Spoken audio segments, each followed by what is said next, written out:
Yahweh Bashim Yahushai Bashim Achapadash. Double honors to the apostles and elders, great millstone and ruling teach well. Peace of salutation to the elect 144 first fruit. I have an article here from BBC. It says Biden warns of dangers of oligarchy taking shape in the United States. And I have a little something to say about that. Oligarchy has already taken place. Of course, he's speaking this because most of the people are stupid to what's really going on in the back end.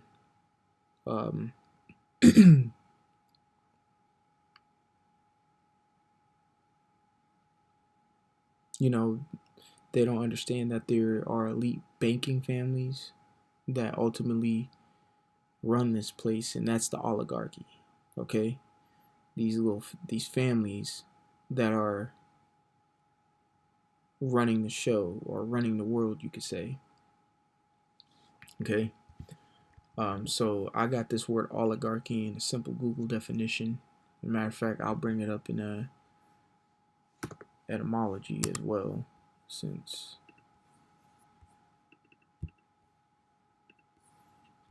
we're looking up definitions.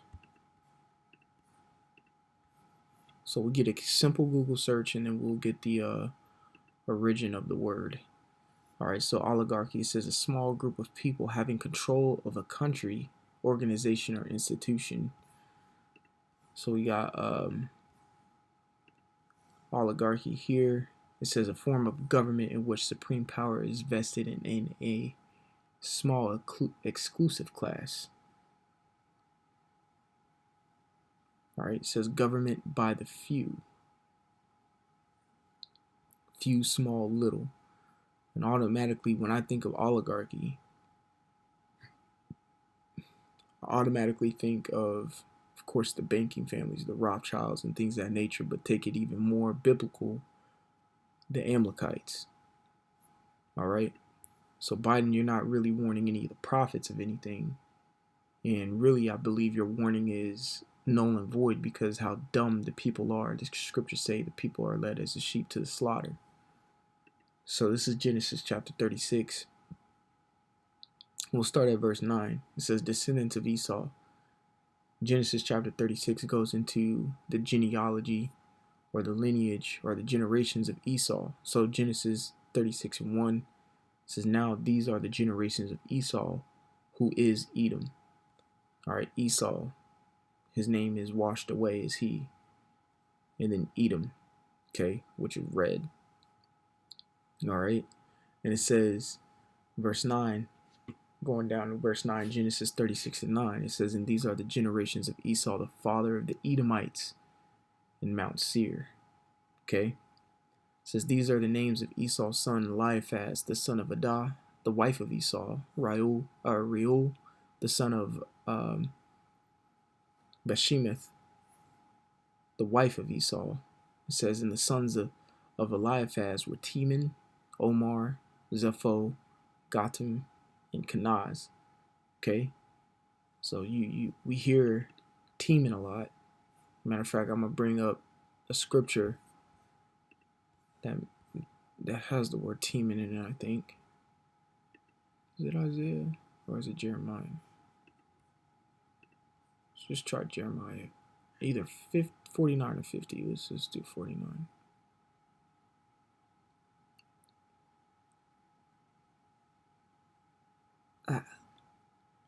Yep. This is one, but I want to get the one. I want to get the one.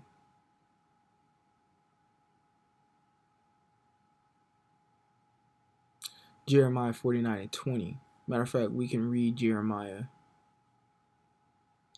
49 and 7. It says, concerning Edom, thus saith the Lord of hosts, is wisdom no more in Teman? Is counsel perished from the prudent? Is their wisdom vanished? Right. So technically, see, the thing about Esau, see, Israel, we have tribes. Esau has dukes. Okay. So you have Duke of Teman. We're going to get into the other duke that the word oligarchy really makes me think of. And best believe I hate them. And if you're an Israelite, you should hate them too. Okay? So Teman, modern day Temanites, today would be these Germans. Reason why I'm saying that they're the Germans is because their technology and advancements. You see anything German is very advanced, you could say, all the way down to, was their cars. Most people desire German-made products like a Mercedes Benz or something like that. And if I'm not mistaken, hold on.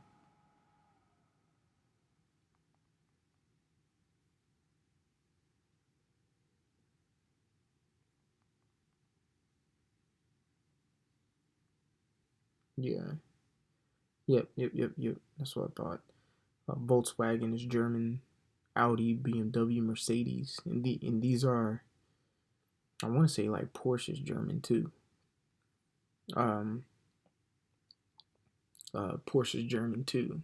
So it's like these high upgraded things, and I'm just talking about their cars, But if you go to Germany and their society, they're very technologically sound. You could say the MOTB is definitely going to be pushed there very swiftly. As you can see in Europe, it is already kind of doing that. You can see Switzerland kind of doing that as well. But Teman would be your modern day German or Germans. So let's go down to verse 20. It says, Therefore hear the counsel of the Lord that he had taken against Edom. Right. All right. So he has taken this up against Edom. And we have the book of Obadiah on deck as well. We have the book of Obadiah on deck. And that's pretty much another,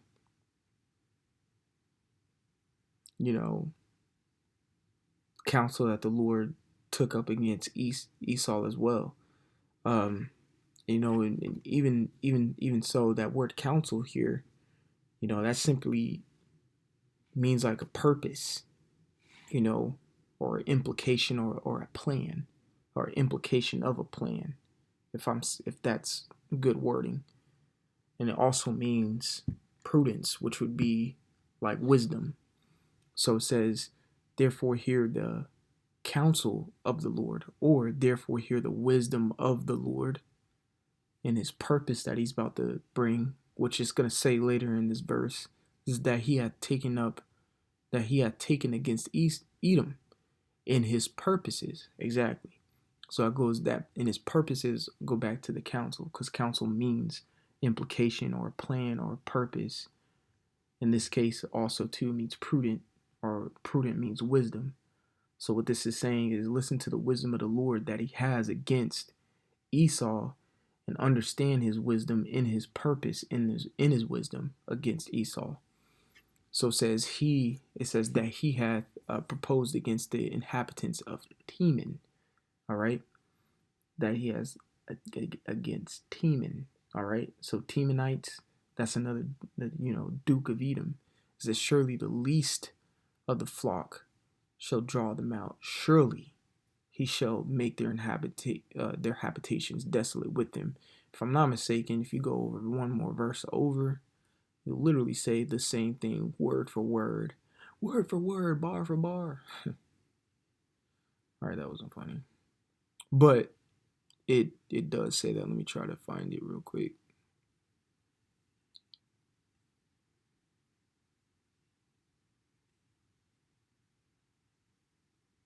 I may have passed. No, I haven't. I know I haven't passed. Yeah, Jeremiah 15:45. Therefore, hear ye the counsel of the Lord that he hath taken against Babylon in his purposes. So, kind of the same thing, word for word, but in this case, Babylon, of course.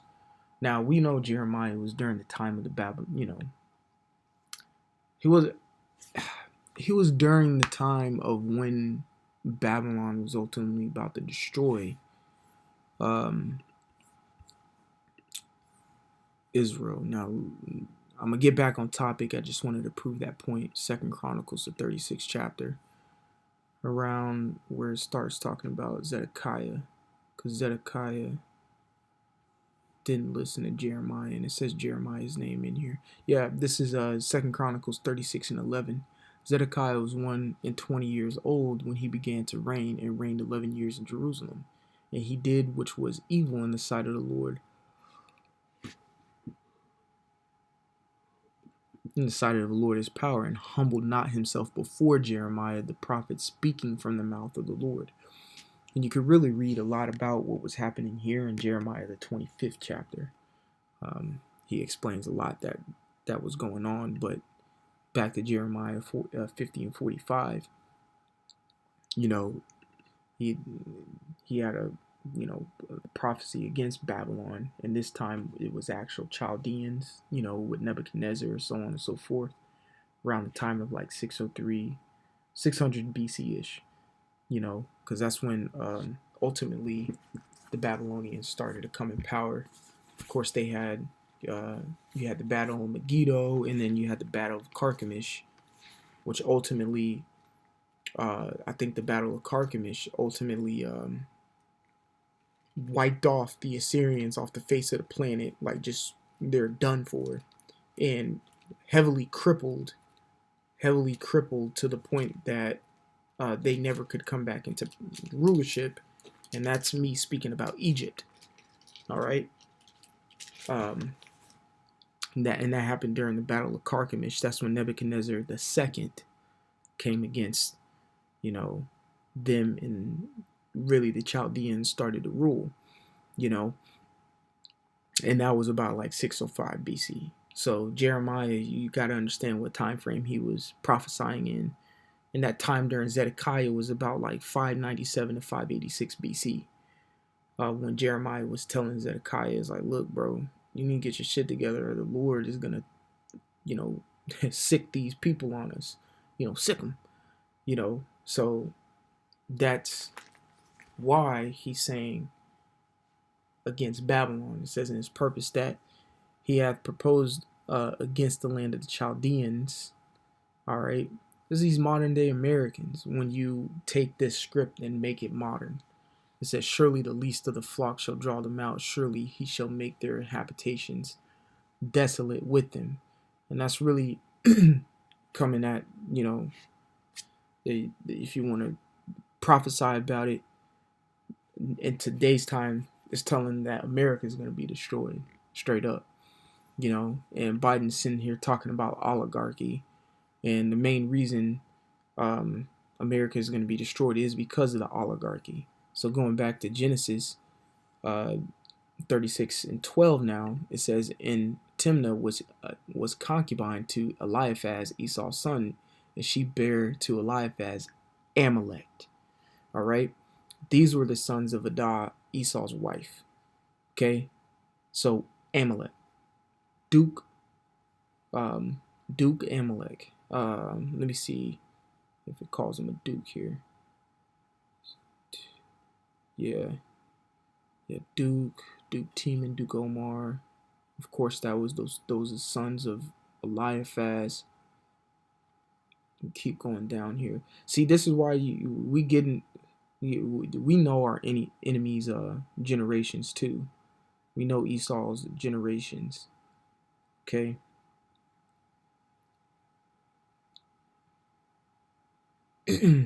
But you can see, like, when I'm scrolling down, they're dukes, the dukes of Edom. All right. They don't go by tribes. They go by dukes. Matter of fact, let me see what that word duke is. It says a sovereign prince. Okay. It says, and directly from Latin, it says leader or commander. So, that's how it's almost kind of like a very, it says hereditary nobleman of the highest rank. It's almost like a very selfish thing to call yourself, like a duke, sovereign prince. Like, you're just, matter of fact, let's see. word sovereign.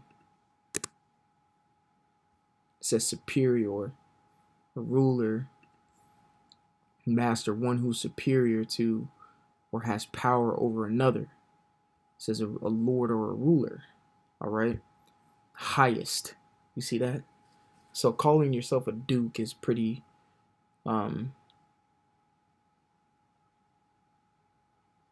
you know,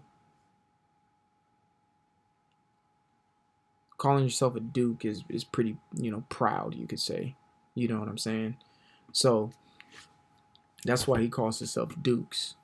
All right. And of course we have that oligarchy, a small group. And we brought out that Jeremiah 49 and 50, but it says the least of the flock should draw them out. We always kind of paint that picture to the Amalekites because they are one of the smaller dukes of Edom. And this is Numbers 24 and 20. It says, and when he looked on Amalek, he took up this parable and said, Amalek was the first of the nations, right?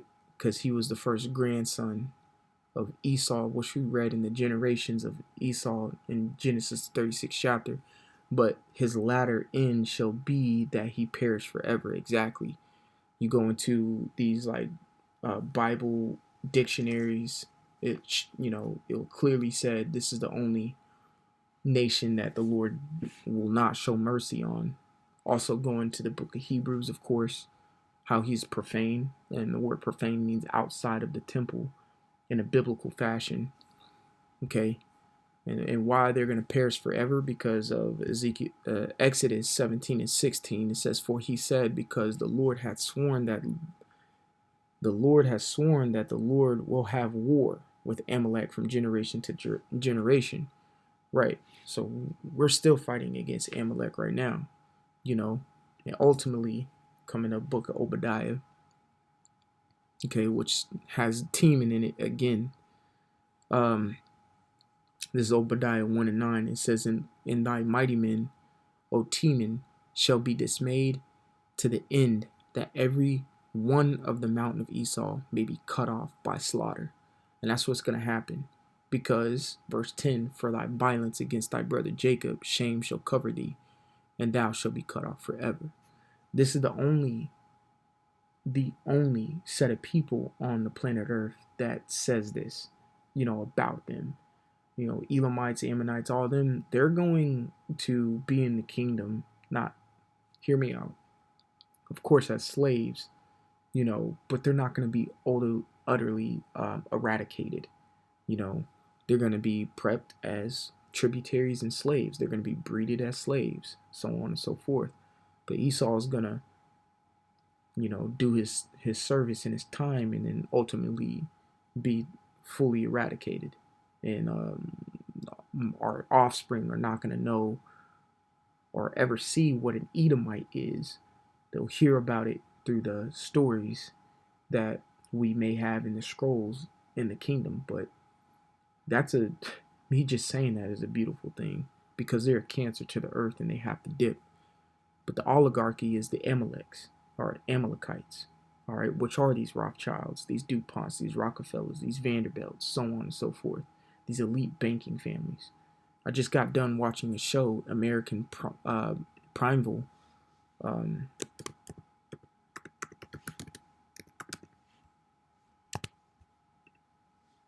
Yeah, this show right here. Highly, highly suggest bros go watch this. This goes to show you how wicked Esau is too. And you got certain schools like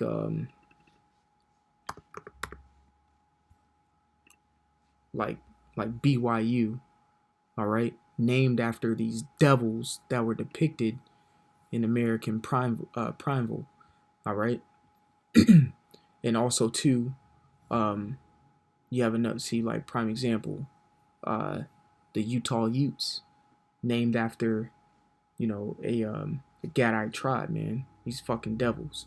Birmingham Young University, and he was a damn devil. He was a Mormon. You'll see his evils in this depicted in this particular show. but he was he's an Amalekite, man. You know, so when Biden is saying Biden warns of dangerous oligarchy taking shape in the United States, it's already been here. It's been here for decades, for centuries, really. You know, so that's about all I have for you here today. I want to give all glory, honor, and praises to Yahweh, Ba'Shem Yahweh Shai, Ba'Shem HaKakodash. Double honors to the apostles and elders, great millstone to rule and teach well. Peace of salutation to the elect 144 first fruit. Till the next time, I want to say shalom, and like always, repent, for Yahweh Shai is coming back sooner than what me and you believe. All right, shalom.